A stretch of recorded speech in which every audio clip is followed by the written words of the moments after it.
and we're starting the programme with breaking news from London this morning, where police, the Metropolitan Police, say a car has crashed into a security barrier outside the British Parliament. This happened just in the last hour and a half or so. Our Erin McLaughlin is at the scene now in Westminster, in the heart of London, with more on this. Erin, tell us what we know so far about what exactly happened and the subsequent injuries and the like from pedestrians that we're starting to learn more of. Well, Hannah, first let me just show you where I'm standing at this point. We are right outside of the iconic Westminster Abbey. You can see a very large and robust security perimeter has been set up here in the heart of London. Just minutes ago, we were actually further back by Parliament Square, but police seem to be increasing that security perimeter, moving us back this way. It was around 7:37 in the morning, according to the Metropolitan Police, when an individual driving a vehicle crashed into a security barrier outside of Parliament. According to the Metropolitan Police, there were a number of injuries as a result of that crash, though none of those injuries at this point are life-threatening. The man has been taken into police custody as police are trying to figure out exactly what happened in terms of that motive. This is a very sensitive area here in London. As you remember, Hannah, about over a year and a half ago, a man crashed into a crowd near Westminster Bridge, as well as attacking a police officer, killing that police officer at the gate of the Houses of Parliament in the Westminster Bridge attack, killing some 6 individuals. So that is why people here are on heightened alert pretty much at all times. There is a security presence down at Westminster outside the Houses of Parliament on a normal occasion. So authorities clearly, with this incident, while the motive they're working to establish, are taking absolutely no chances, and that is why we're seeing that security response that you see unfold behind me. You've seen a number of ambulances, we've seen fire response units, I've even seen sniffer dogs surveying this scene as authorities try and establish and make sure that this entire area, which is known to be a tourist destination, it's the morning here, people on their way to work, trying to make sure this area is clear. Yeah, and Erin, whilst they're still trying to work out what any motive may have been for this crash, can you give us any more detail as to where exactly the car hit, where into the British Parliament building? Because for those of you who don't know, there is quite a significant security cordon already, like barriers outside the British Parliament building. So it might give us some clues as to a possible motive, I guess, if we know where exactly the car collided. Exactly. We have not been able to get close to Parliament, as you can tell, Hannah, at this point. So it's unclear from this vantage point exactly where the crash took place. What we can tell from social media is it looks like it took place at the security barriers just around the corner from here by Parliament itself. But again, we are unable to independently confirm those details. What we know is what we know from police, what they've tweeted out on their Twitter account, as well as from what we can see at this point.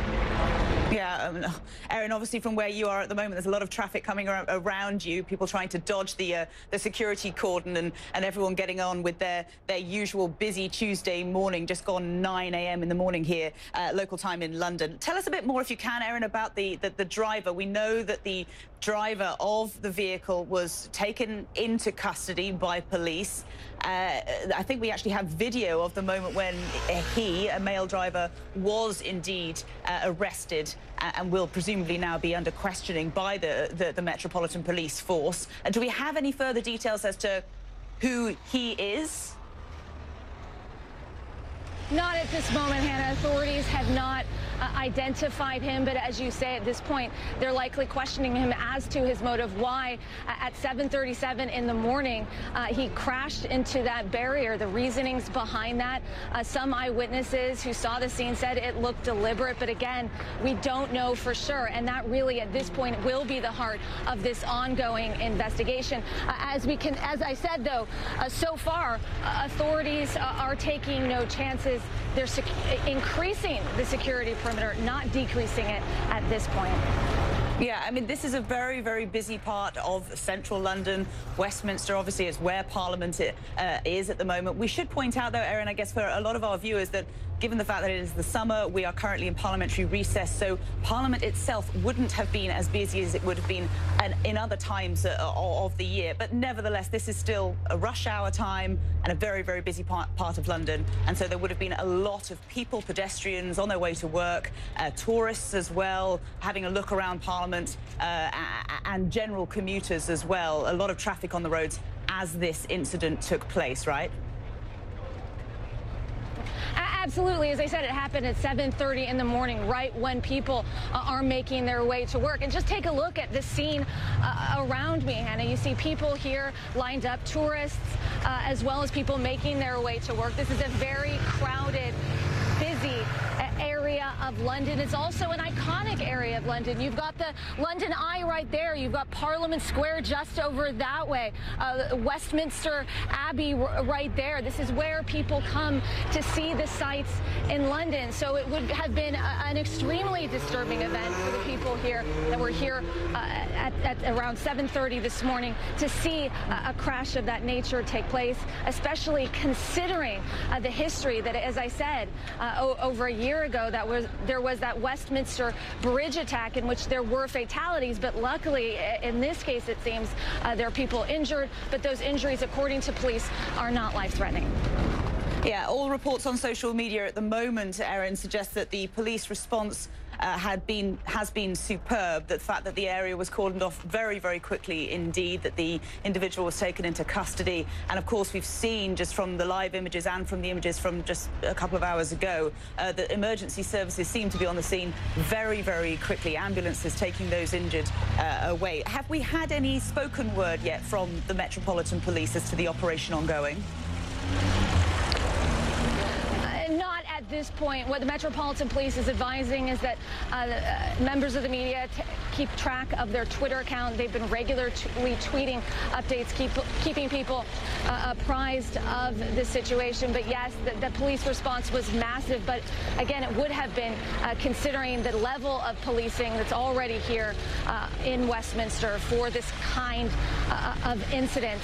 And it continues. As you can see, the police officer there directing traffic. You can see another police car making its way from the scene. It's clear that authorities are taking no chances. When terrorism is suspected, we tend to see this kind of response. I remember I was covering the Parsons Green tube attack over a year ago, and we saw a very similar response in which authorities set up a security perimeter. They deploy helicopters, sniffer dogs, ambulances, incident response units, clearly taking no chances as they investigate exactly what happened here about over an hour and a half ago, Hannah. And Erin, you've already mentioned about the Westminster Bridge attack from last year, a year and a half or so ago now. At the time, as you said, fatalities, but also a number of pedestrians injured, just caught up in the collision. We know that a number, I don't think a specific number has been given, but a number of people have been injured in today's incident. Do we know more about their condition, or indeed which hospitals they may have been taken to?